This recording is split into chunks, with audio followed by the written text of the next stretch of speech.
রিমাস ওয়ার্ল্ডে সবাইকে স্বাগত। আজকে শুক্রবার আর এখন বিকেল 5:30 বাজে। মেয়েকে একটু ওটস দিয়ে স্মুদি করে দেব। এখন ও একটু স্মুদি খাবে, কারণ ওর বলছে খিদে পেয়েছে।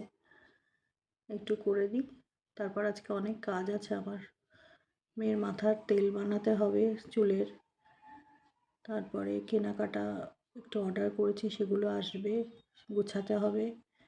আর সোমবার দিন আবার শ্বশুরমশাইয়ের বাৎসরিক রয়েছে, সেগুলো এগুলো কেনাকাটাও রয়েছে সেখানে, সেগুলোও করতে হবে কিছু কিছু জিনিস। আর তারপর দেখা যাক, চলুন। স্মুদিটা হয়ে গেছে, ওকে এবার একটু দিয়ে আসি, জিজ্ঞেস করি কেমন হয়েছে খেতে।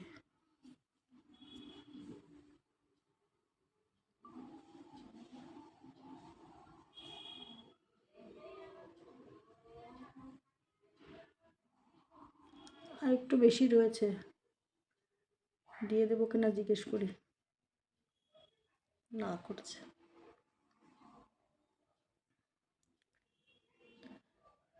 অনলাইনের জিনিসগুলো এসে গেছে, এবার এগুলো তুলে রাখতে হবে, গুছিয়ে রাখতে হবে।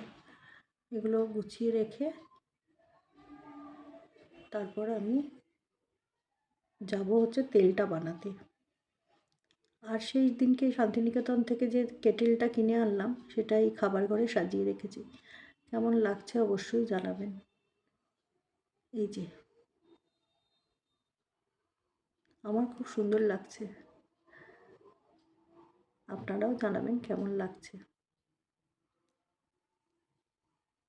একটু বারান্দায় যাই, এখন সন্ধ্যাবেলায় আরতিটা হবে মন্দিরে। আরতিটা দেখে তারপর তেলটা বানাবো। কি সুন্দর লাগছে আকাশটা, দেখতে পাচ্ছেন? একটু লালচে রং দেখাচ্ছে। একটু বসি, ভাল লাগছে বেশ বারান্দায় বসতে। তেলটা গরম করতে বসিয়ে দিয়েছি, নারকেল তেলটা। এর মধ্যে পেঁয়াজের খোসা আর কি, আর কালো জিরে, মেথি, কারি পাতা, তারপরে আমি একটু তুলসী পাতাও দিই, আবার জবা ফুলও দিই।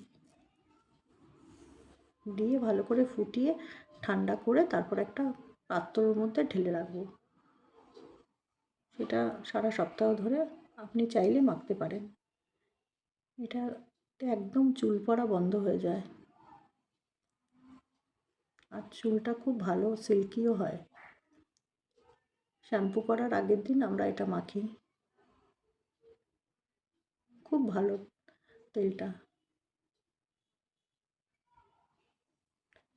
এই যে এবারে একদম অল্পই হয়েছে, ছাকার পর দেখছি খুব সামান্যই হয়েছে, অল্প। যাই হোক, এক সপ্তাহ হয়ে যাবে। আর একটু আজকে বাজার থেকে কই মাছ এনেছিলাম, সেটাও বানিয়ে রাখছি একদম। কালকে সকালে অনেক কাজ আছে, টাইম পাবো না, সেই জন্য এখন রাত্রিবেলায় বানিয়ে নিচ্ছি। দোকান বাজার কালকে একটু করতে হবে, বেরোতে হবে। কখন ফিরবো জানি না, ওই জন্য। মাছটা করা থাকলে অনেকটা কাজই এগিয়ে থাকে আমাদের বাঙালির ঘরে। পেঁয়াজটা কষানো হয়ে গেছে, এবার টমেটোটা দিয়ে দেবো। টমেটো বাটা করেছি।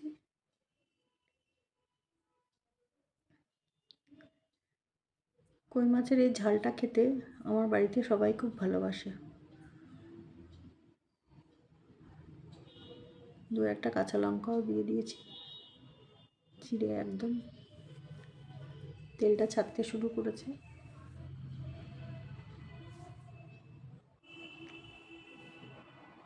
এবার একদম লাল লঙ্কা বাটা আর একটু জিরে বাটা দিয়ে দিলাম, দিয়ে ভালো করে একদম নেড়ে চেড়ে কষিয়ে মাছটা দিয়ে একটু জল দিয়ে দেবো। ব্যাস, কিছুক্ষণ 5 মিনিট ঢেকে রাখবো, ব্যাস, তারপরেই হয়ে যাবে। ওর বাবার জন্য একটু আলাদা করে তুলে রাখবো।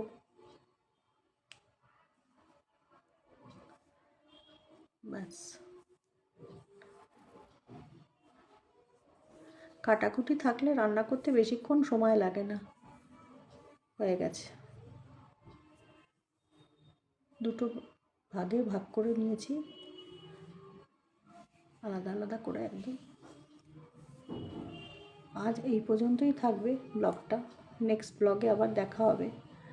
সবাই ভালো থাকবেন, সুস্থ থাকবেন। আজ এই পর্যন্ত, শুভরাত্রি, টাটা।